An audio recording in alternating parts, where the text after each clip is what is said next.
What is going on, everybody? Crazy Dog back with some breaking Browns free agency news for you guys on this day two of the NFL legal tampering period. Of course, the new league year officially begins tomorrow at 4 p.m. when all the moves made yesterday, today, and even tomorrow before 4 p.m. all become official. Now, one thing I've learned about Andrew Berry, besides the fact that he will sign somebody at any time, doesn't matter, morning, afternoon, of course, at night. This dude will sign somebody at freaking the crack of damn dawn, right? And then he'll sign somebody at midnight. Doesn't matter. He has you on your toes for sure as a Browns fan, right? With him as general manager. Yeah. Doesn't matter what time it is, right? It could be 2:30 a.m. Boom. He'll sign somebody, right? But today, she decided to sign somebody at a pretty reasonable time.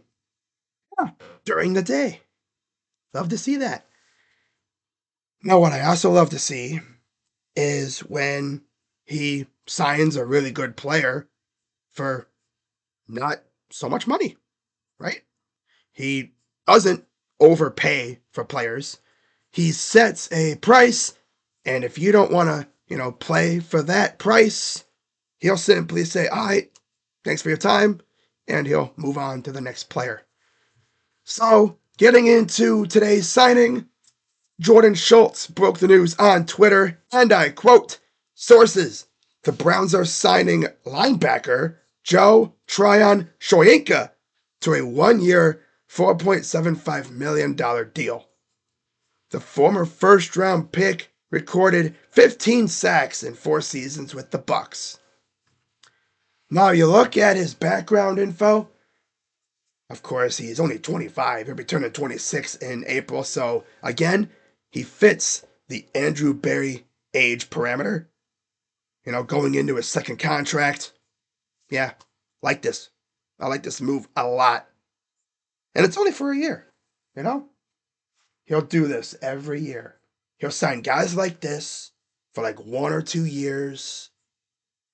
And you look at the cap hit, it's not much at all, right? Now watch. Joe Tryon going to go out there and go crazy, as they say, right? He's going to go crazy. Double-digit sacks playing next to Myles Garrett, right? I mean, that's what's going to happen. He's an absolute dog. You watch him in college, yeah, he has that dog in him, literally. But he's 6'5", 259 pounds. So he's a big dude. Now, what's interesting is Tampa had him playing linebacker. He's more of an edge rusher. So, yeah. I guess they could have him maybe try to play linebacker, but I think he's going to be an edge rusher in our system, right? Of course, he was drafted by the Bucs in the first round of the 2021 NFL Draft with the very last pick coming out of Washington. So, overall, really, really solid player. Now you look at his stats, and as you see, his first 3 years, he did not miss a game. He played in 17 games his first 3 years apiece, right? And in terms of starts, this is definitely like a depth guy. A guy that can come in, certain downs, and just pin his ears back and attack the quarterback. Straight up. You look at his sack numbers, he had 4 sacks each of his first 2 years. Then 2023, he had 5 sacks. And then this past season, he only had 2. He played in 15 games this past season, started 11 of them. So, yeah, overall, really solid piece for the Browns on the defensive line. Now, is this going to be the only D lineman the Browns sign? No. No, no, no. No, in terms of edge rushers, maybe. Unless they wanted to add like another one to go on the other side because, again, You look at the Browns edge rusher depth chart, right? Who they have at edge right now. Of course, you have Miles. You now have Joe Tryon-Shoyinka. You have Isaiah McGuire, who actually looked pretty good once they got rid of Zadarius Smith. You have Oba Okoronkwo, Alex Wright, and Cameron Thomas. So if I had to guess, they could probably add another one via free agency. It won't be an expensive guy or anything. I know I talked about Aziz Ojulari, earlier in my series, talking about 5 free agents and stuff, but yeah, they're not going to go after him. He probably wants a lot. In fact, let me see if there's any names out there doing this during the video. I might do this every once in a while, right? Like, spur of the moment, I'll just, quickly look up, available free agents and stuff and see if the Browns, might go out and get somebody like that. Because we know they're not going to go big money at edge rusher because they already did that with Miles. And they're already facing cap constraints thanks to Horny Man at quarterback. Thank God we only have to deal with his ass for what? Essentially 2 years? This year and next year? I don't even think he'll make it to the season next year. They'll probably classify him as a June 1st cut next offseason and then get rid of his ass. Straight up. You can't help but wonder, where would we be right now if we did not make the Deshaun trade? Think of all the players we'd have, right? Money, too. All right, let's take a look at defensive ends. Sorry about the voice, guys. As you can tell, I'm still under the weather. Feeling good overall, but yeah, my voice sounds like I smoke like 10 packs a day. So, in terms of edge rushers, I think the Browns could realistically sign. Of course, Draymond Jones is available. Interestingly enough, though, they have him listed as an edge rusher. I think he's more of a tackle type. So, I'd love to have him.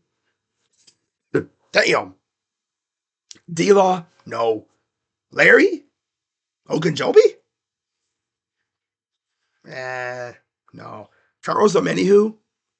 Wouldn't be bad. DeMarcus Walker? Foley Fatukasi? John Kaminsky? Eh. Cleveland Farrell? There's one I could look at. Dante Fowler? Wouldn't be mad at that, right? Turner, Morgan Fox. Speaking of which, let's see what Spot Track has for Aziz Ojulari's market value. Probably way too expensive for our taste. All right, let me turn that off. There we go. Damn, man, God, freaking allergies are kicking my ass. I don't even know if I'm even gonna do the game tonight, guys. I'm sorry, my voice is like hanging on by a thread right now. Ah, God, sound like a smoker. Yeah, God, I promise I don't do that. Yo, okay, Spot Track, can you maybe go any slower? Like seriously, when websites do this, man. Oh, here we go. So they have his market value at 7.6 million. It's not too bad. And knowing Andrew Barry, he'd whittle it down to where it barely even affects the cap. He'll load that sucker up with incentives or something, and that wouldn't even be bad. What I'm really wondering is, Miles Garrett said he was going to do some recruiting of free agents. I have to wonder, who exactly has he been recruiting? Has he been going after some of the big fish? Or has he been maybe looking at guys that are more reasonable in our price range, right? I'm thinking like William Golston, Jihad Ward, Calais Campbell. No. Guys like that. But Earl Lawson, Jalen Holmes. Yeah. All right. Neville Gallimore. Yeah. All right. Hard to really say what the Browns are gonna do at edge rusher. They're probably just gonna draft one, and then that'll be it. I don't know if it'll be Abdul Carter, but man, could you just imagine Abdul Carter on our D line right now? Oh my God. Opposite Miles. Ooh wee, man. Yeah, that would go hard. Not gonna lie. Yeah. Now, before I wrap this video up, I'm gonna talk about a couple other things, right? So, first, two of the other positions of need for the Browns in free agency. Of course, running back, right? Besides D end and, D tackle, quarterback, receiver, and end. Uh, the Browns need at least one running back in free agency.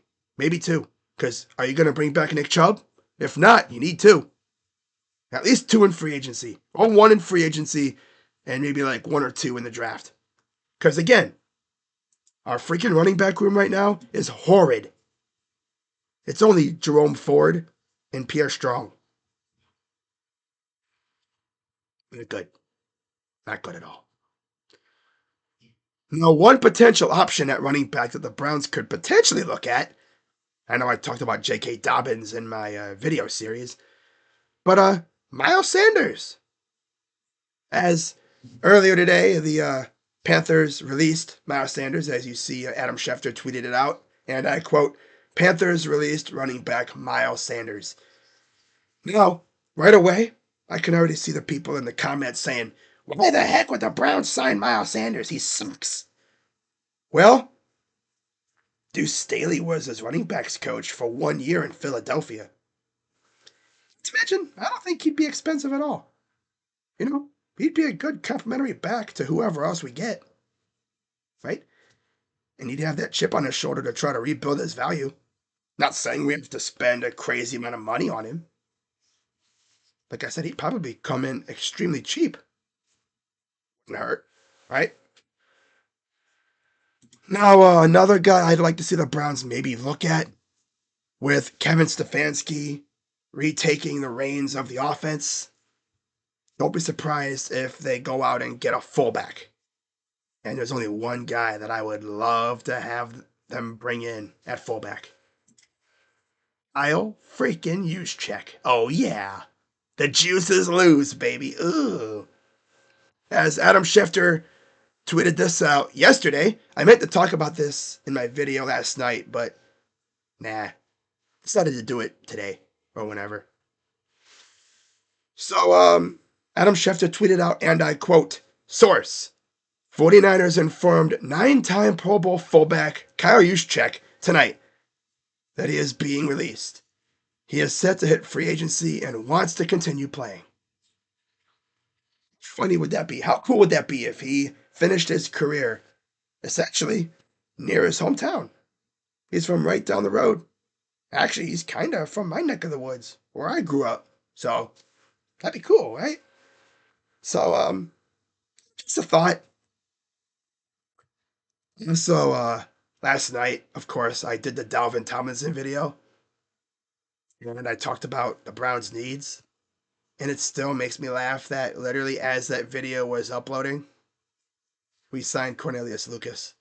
So I'm beginning to think I should do that in every video, hoping that we just continue to sign guys as that video is uploading. So we'll see what Andrew Berry has in store for us over the next few weeks. I'm honestly expecting a QB move soon. Most likely it'll be Kirk Cousins.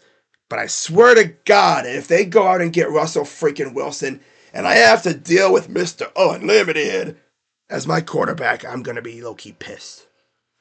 It's like, really? Mr. Unlimited? Cringe ass?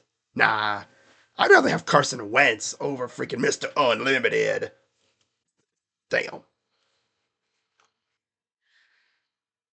But yeah, I think it's going to be Kirk Cousins at quarterback. And then you have a rookie, and then you have Kenny Pickett. So, yeah, we'll see what else the Browns do over these next few weeks. And honestly, I'm also expecting a trade because that's what Andrew Berry does. I know he traded for Kenny Pickett, but I'm expecting a receiver trade because that's been tradition the last couple years. And then knowing him, he'll probably make another smaller trade for depth and stuff. So that's pretty much all I got for this one. And again, in regards to tonight's game, as you can hear, my voice is barely hanging on. So honestly, I might just take tonight off. Maybe. We'll see. I might just power through it. I don't know. But with that being said, I'm Crazy Dog. As always, be sure to hit the like button, subscribe, and hit that bell. And good signing, Andrew Berry. I like it, you know? It's kind of like a bargain bin signing, but he's actually pretty good. So see what he can do here. But with that being said, I'm Crazy Dog. Let's go Browns. Welcome to Cleveland, Joe Tryon-Shoyinka. Can't wait to see what you do in the brown and orange. I'm Crazy Dog. Let's go Browns. And I'm out. Bye-bye.